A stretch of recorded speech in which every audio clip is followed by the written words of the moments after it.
Alors cette fois-ci, on va s'intéresser à la reproduction chez la poule et le coq. Donc la poule et le coq vivent bien en milieu terrestre et leur période de reproduction est optimale entre avril et mai. Donc la poule, c'est un oiseau et elle pond des œufs. Le coq, lui, pour se reproduire avec la poule, il va faire une danse autour d'elle, autour de la poule qu'il aura choisie, pour s'accoupler. Donc l'accouplement chez la poule et le coq, ça consiste à accoler, c'est-à-dire à mettre côte à côte leurs deux cloaques, le cloaque mâle en contact avec le cloaque femelle. Il y a juste un contact entre leurs deux cloaques, leurs deux orifices génitaux, comme vous voyez ici.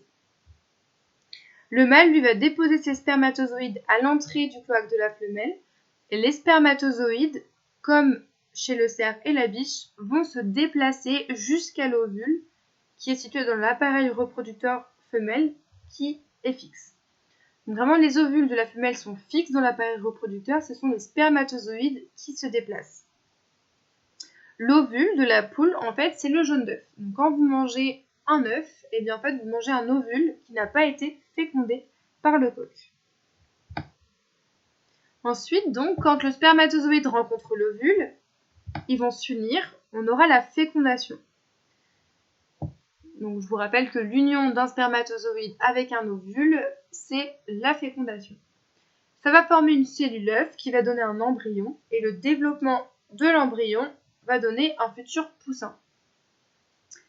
La poule va pondre cet œuf contenant l'embryon nouvellement formé et va couver cet œuf pendant 21 jours. Donc la fécondation se fait bien à l'intérieur de l'organisme femelle parce que c'est dans la femelle que les gamètes, les cellules reproductrices se rencontrent, mais la poule va pondre à l'extérieur de son organisme, donc le développement du petit se fait bien à l'extérieur de son organisme. Pendant 21 jours, la poule va couver son œuf pour le maintenir au chaud et permettre au poussin de se développer correctement. Le poussin va ressembler à ses parents à sa naissance et après une petite phase de croissance de 6 mois, il aura atteint sa taille adulte.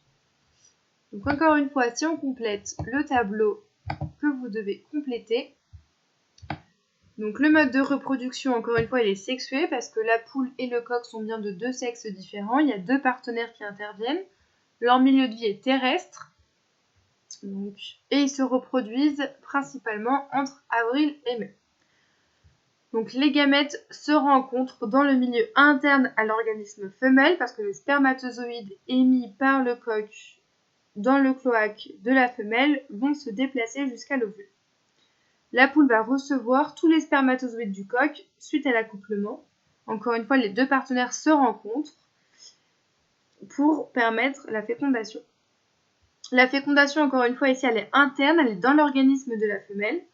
Et on a une qualité de la reproduction qui n'est pas efficace parce qu'on a peu de nouveaux individus formés. On a un œuf, voire deux, mais c'est plus rare.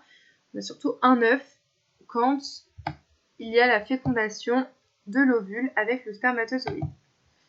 Les petits de la poule, donc les poussins, se développent sans problème jusqu'à l'âge adulte parce qu'il y a peu de petits, mais la femelle va couver ses œufs justement pour qu'ils se développent correctement. Et à leur naissance, ils vont se développer correctement. Mais on n'a pas spécialement d'informations dans les documents qui permettent de remplir cette case, donc on ne peut pas dire beaucoup plus de choses.